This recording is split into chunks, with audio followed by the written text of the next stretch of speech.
Hello everyone, कैसे हैं आप लोग? होपफुली अच्छे होंगे और मैं आपको बता दूं मैं भी अच्छा हूं। तो आज के क्लास में करते हैं revision start filing of return of income and self assessment की। चलिए शुरू करते हैं।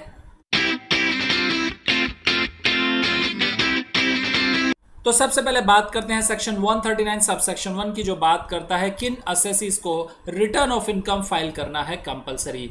नंबर 1, कंपनीज एंड फर्म की बात करें तो इन्हें हर सिचुएशन में रिटर्न ऑफ इनकम फाइल करना होता है मैंडेटरी।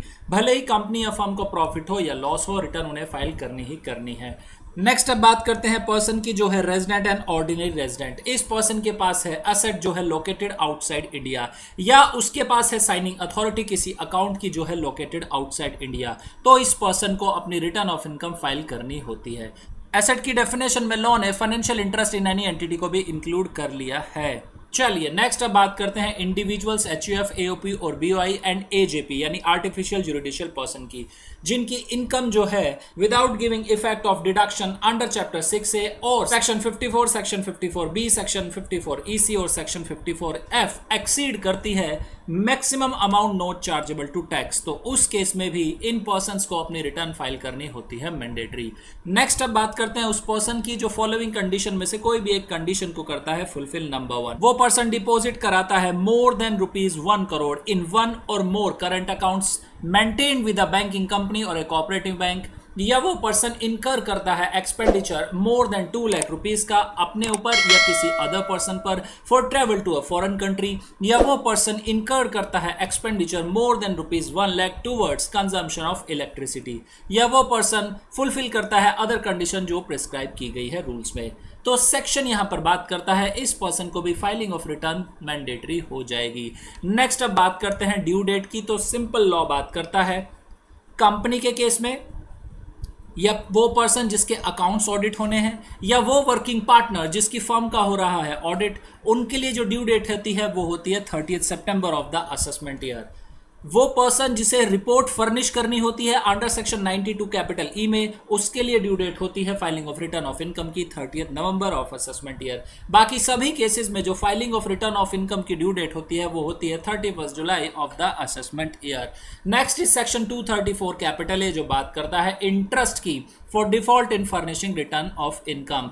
इन केस एक असेसी जो रिटर्न फाइल नहीं करता है या रिटर्न तो फाइल करता है बट ड्यू डेट के बाद करता है, तो उस केस में उस पर लग जाता है इंटरेस्ट। इंटरेस्ट का रेट क्या रहता है? तो इंटरेस्ट का रेट रहता है 1% पर मंथ और part of the month. Commence कब से होगा यानी पीरियड क्या रहने वाला है? तो 2 पीरियड यहां पर हम बात करेंगे। In case assessee due date के बाद रिटर्न फाइल करता है तो उस केस में जो पीरियड होगा इंटरेस्ट का वो हो जाएगा date immediately following the due date and ending on the date of furnishing of return of income.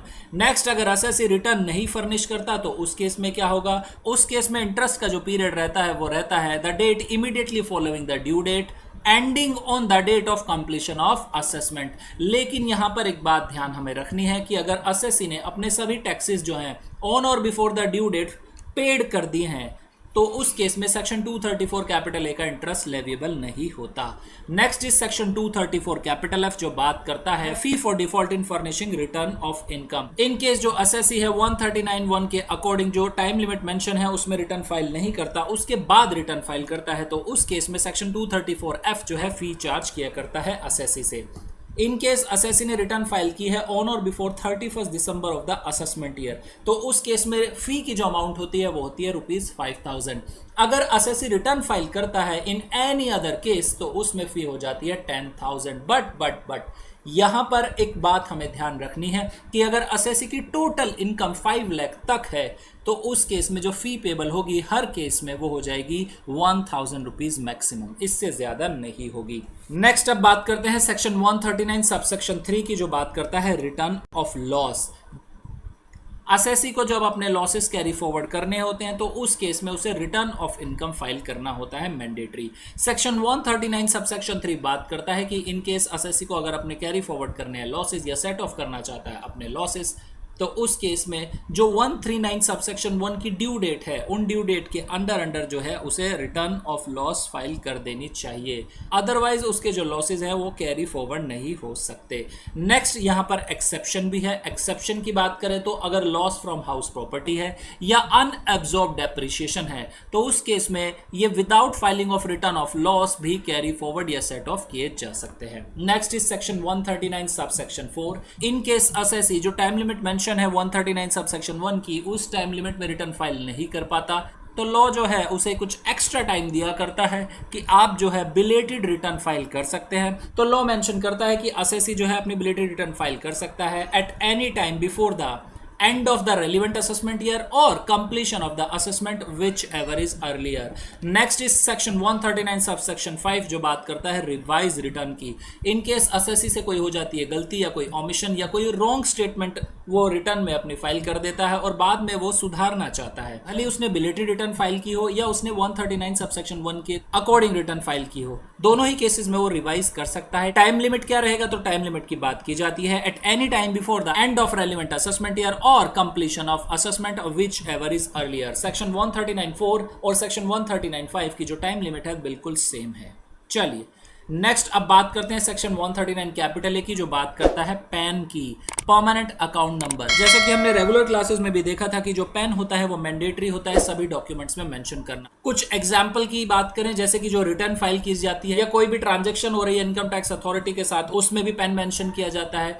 जो चालान होते हैं जिसमें पेमेंट की जाती है उसमें भी पैन मेंशन होता है। या बात करें उन ट्रांजैक्शन की जो सीवीडीटी के ने प्रिस्क्राइब कर रखी है, उन सभी ट्रांजैक्शन में भी पैन मेंशन करना मैंडेटरी होता है।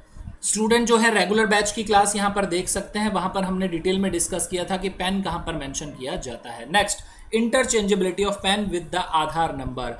1 सितंबर 2019 से प्रोविजन आ गए थे कि जिन पर्सन के पास पैन है वो पैन के साथ साथ अपना आधार नंबर भी कोट करेंगे। नेक्स्ट इज सेक्शन 139(a) जो बात करता है कोटिंग ऑफ आधार नंबर। 1/7/2017 के बाद से क्या हुआ था कि जब भी एप्लीकेशन जाती थी पैन की तो उसमें हो जाया करता था मैंडेटरी आधार नंबर, और रिटर्न ऑफ इनकम में भी आधार नंबर को कोट करना हो गया था मैंडेटरी। बात करें उस पर्सन की जिसके पास आधार नंबर नहीं है बट एनरोलमेंट आईडी है, तो उस केस में वो एनरोलमेंट आईडी को भी मेंशन कर सकता है। नेक्स्ट सेक्शन 140 कैपिटल है जो बात करता है सेल्फ असेसमेंट की। तो जब भी असेसी अपनी रिटर्न फाइल करता है और डिटरमाइन करता है tax on the basis of his on, तो उस केस में वो जो अपना टैक्स कैलकुलेट करके डिपॉजिट कराता है गवर्नमेंट को वो कहलाता है सेल्फ असेसमेंट। अब जब भी असेसी सेल्फ असेसमेंट किया करता है तो उस केस में जो उसने टैक्स ऑलरेडी पे कर रखा है गवर्नमेंट को वो रिड्यूस हो जाएगा, जैसे टीडीएस या टीसीएस, या कोई रिलीफ मिली है उसे सेक्शन 89 में तो वो भी रिड्यूस कर दिया जाएगा, कोई एएमटी क्रेडिट है तो वो भी रिड्यूस कर दिया जाता है। बैलेंस जो बचता है टैक्स वो करा देता है चालान के थ्रू गवर्नमेंट को, ये कहलाता है सेल्फ असेसमेंट टैक्स। नेक्स्ट, जो असेसी ने अमाउंट पे की है सेल्फ असेसमेंट में, बाद में पता चलता है कि ये जो अमाउंट पे की है वो असेसी ने शॉर्ट पेड की है, तो उस केस में जो एडजस्टमेंट होती है सेल्फ असेसमेंट की वो सबसे पहले फीस के अगेंस्ट की जाती है। यानी अगर 234F की कोई फीस एप्लीकेबल एसएससी पर, उसके अगेंस्ट जो है सेल्फ असेसमेंट की अमाउंट एडजस्ट की जाएगी। देयर आफ्टर जो इंटरेस्ट होता है अंडर सेक्शन 234A, B और C उसके अगेंस्ट एडजस्ट की जाएगी, और जो बैलेंस बचेगा वो एडजस्ट किया जाएगा टुवर्ड द टैक्स पेबल। तो यहाँ पर जो है बेटा हमारा filing of return of income और सेल्फ असेसमेंट जो चैप्टर है उसकी रिवीजन होती है फिनिश। तो बेटा ये थी हमारी आज की क्लास, अब आप करिए इसका रिवीजन। इन केस अगर आपको आती है कोई प्रॉब्लम तो आप हमें कमेंट सेक्शन में लिख सकते हैं या आप हमें व्हाट्सएप या टेलीग्राम भी कर सकते हैं। हमारा व्हाट्सएप या टेलीग्राम नंबर है 8287377353। तो बेटा मिलते हैं नेक्स्ट क्लास में।